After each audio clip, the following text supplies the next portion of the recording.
It was the summer of 1977 when the Sinister Carnival rolled into town.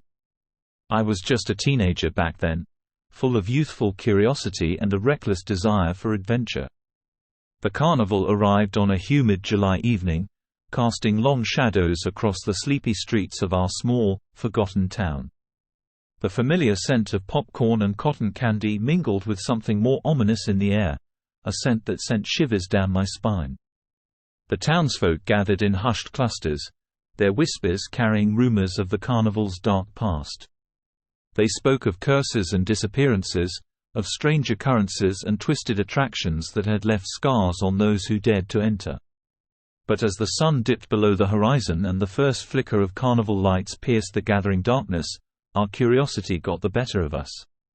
The carnival grounds were a sprawling labyrinth of tents and rides, a maze of secrets waiting to be uncovered. The Ferris wheel creaked ominously as it spun slowly, its rusted cages swaying in the breeze like skeletal fingers reaching out for unsuspecting souls.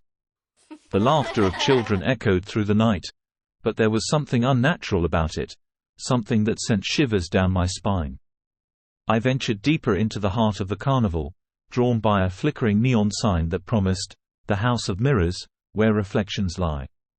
The entrance was a dark, foreboding tunnel, and I hesitated for a moment before stepping inside. The air grew colder, and the walls seemed to close in around me as I navigated the maze of mirrors. My own reflection twisted and distorted, revealing hidden fears and insecurities.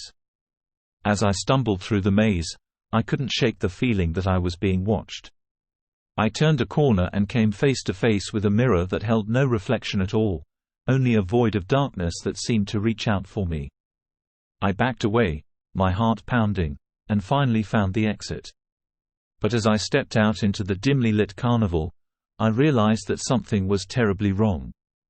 The familiar faces of the townsfolk had vanished, replaced by eerie, lifeless mannequins that stood frozen in time.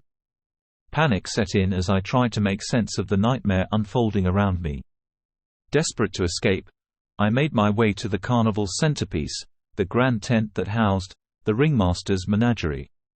Inside, a ghastly sight awaited me.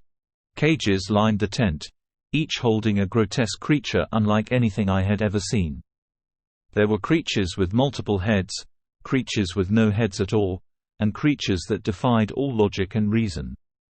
In the center of the tent, a sinister figure in a top hat and tails stood, cracking a whip and commanding the abominations with a malevolent grin. It was the ringmaster, a man whose eyes held a darkness that seemed to stretch beyond the confines of this world. I watched in horror as the ringmaster approached a cage that held a creature resembling a human, but with elongated limbs and a twisted, contorted face. The creature's eyes met mine, and I felt a deep sense of dread wash over me. It was as if it could see into the depths of my soul. The ringmaster unlocked the cage and released the creature, which moved with an unnatural grace, slinking through the shadows toward me. I backed away, but there was nowhere to run.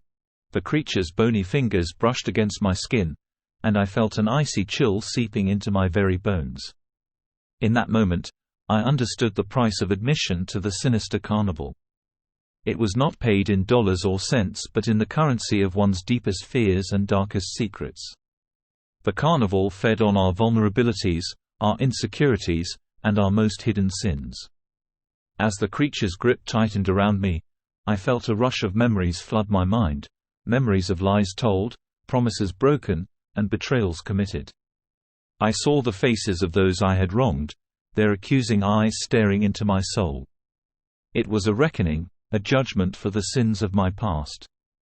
The carnival had come to town to collect its debts, to expose the darkness that lurked within us all. I had been drawn into its malevolent web, and now there was no escape. The last thing I saw before darkness consumed me was the sinister grin of the ringmaster, his eyes filled with a terrible satisfaction. The carnival had claimed another soul, and I had paid the price of admission with my very essence. As the years passed, the Sinister Carnival faded into legend, a dark and twisted memory that haunted our town. But those who had witnessed its horrors knew the truth. The carnival was no mere spectacle, but a malevolent force that had tapped into the darkest recesses of our souls.